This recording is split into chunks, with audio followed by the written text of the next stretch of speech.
Салом алейкум бародарҷонои ма, салом алейкум подписчикои канали Бобуҷон медиа. Бародарҷоно, чӣ хеле ки амирӯз эфир кардам дидем, ма дар шаҳри Душанбе қарор дорам. бародарҷон, ана хоҳиш мекунам ай ҳаматон ҳамин авори мара то охира тамошо кунен. оз як нафара мемонем видеоша шумо тамошо мекунен. кадоме ки ай пеш бигем подписчики аввалаи май мешиносаи кӯдака, мешиносаи ҷияна, ана бигем ки ҷияна ма дурӯгу нашавад, 3-4 бор бигем навор карди будам. ростига маблағ беҳад кам ҷамъ шид. бо дига блогероам кадагиай рост шавун пешакӣ мумкин дар дига блогероам дидаед. ана ростига ҳамун падари ҳамин кӯдак ҳамун ака мега ки мақсад маблағ беҳад кам барои ҷороиш кам ҷамъ шидагиай.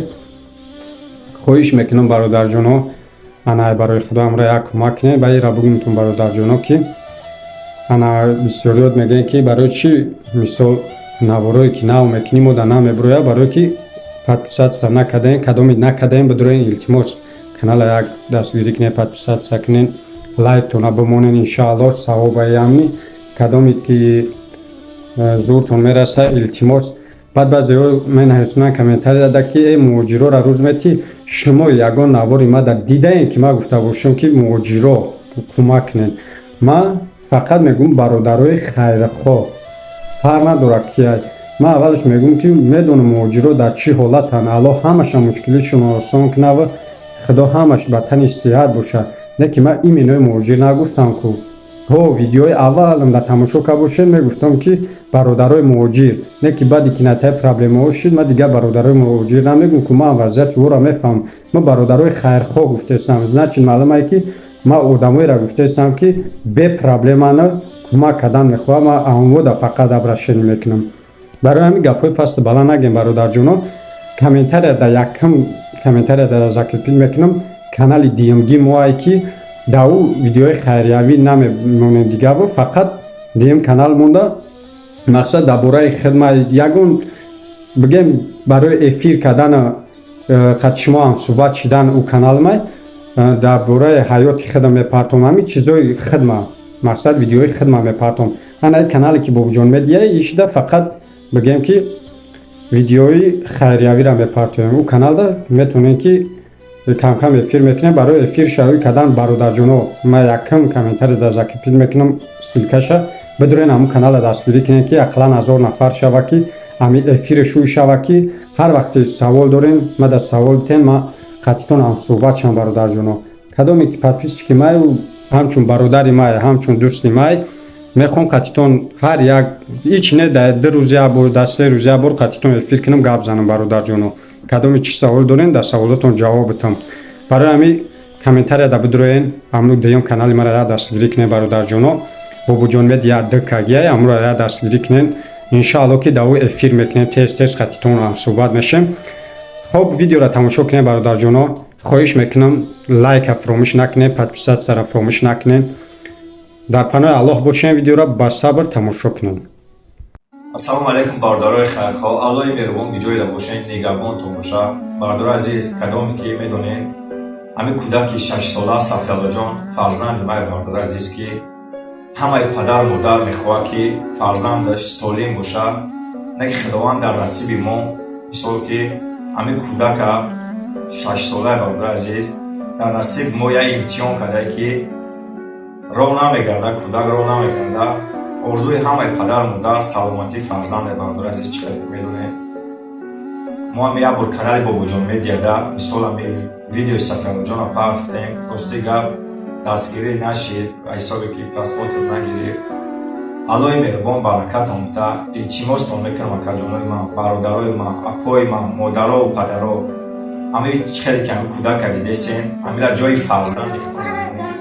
илтимостон мекунам як дастгирӣ кунед ки мо ҳамин кӯдака барем личинбешон мекунем. кӯдак кадоме намебинам бародари азиз, черевнои давления.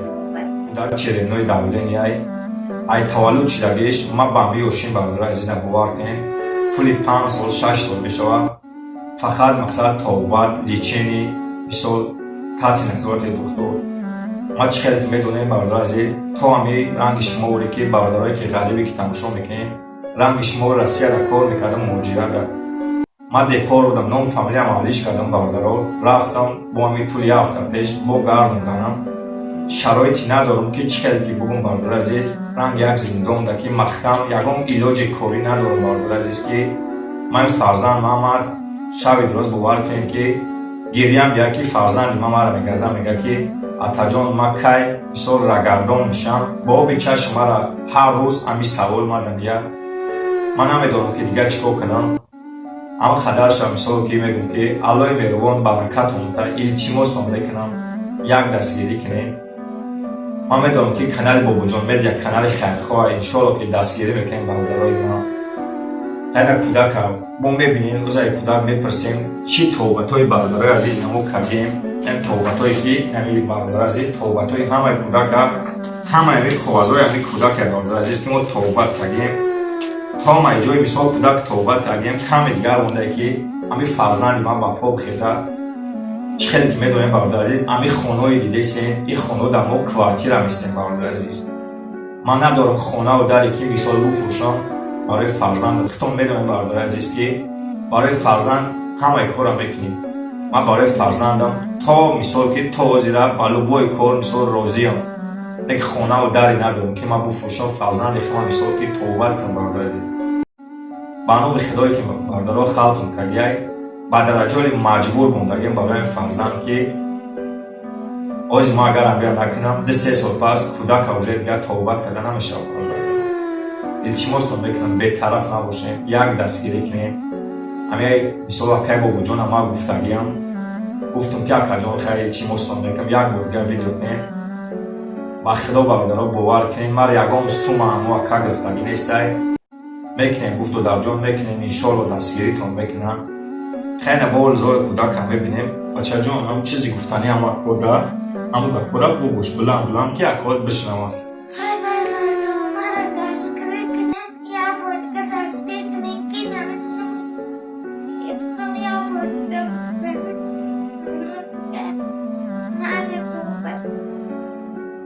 چی میخوای اما اکواد چی میخوای؟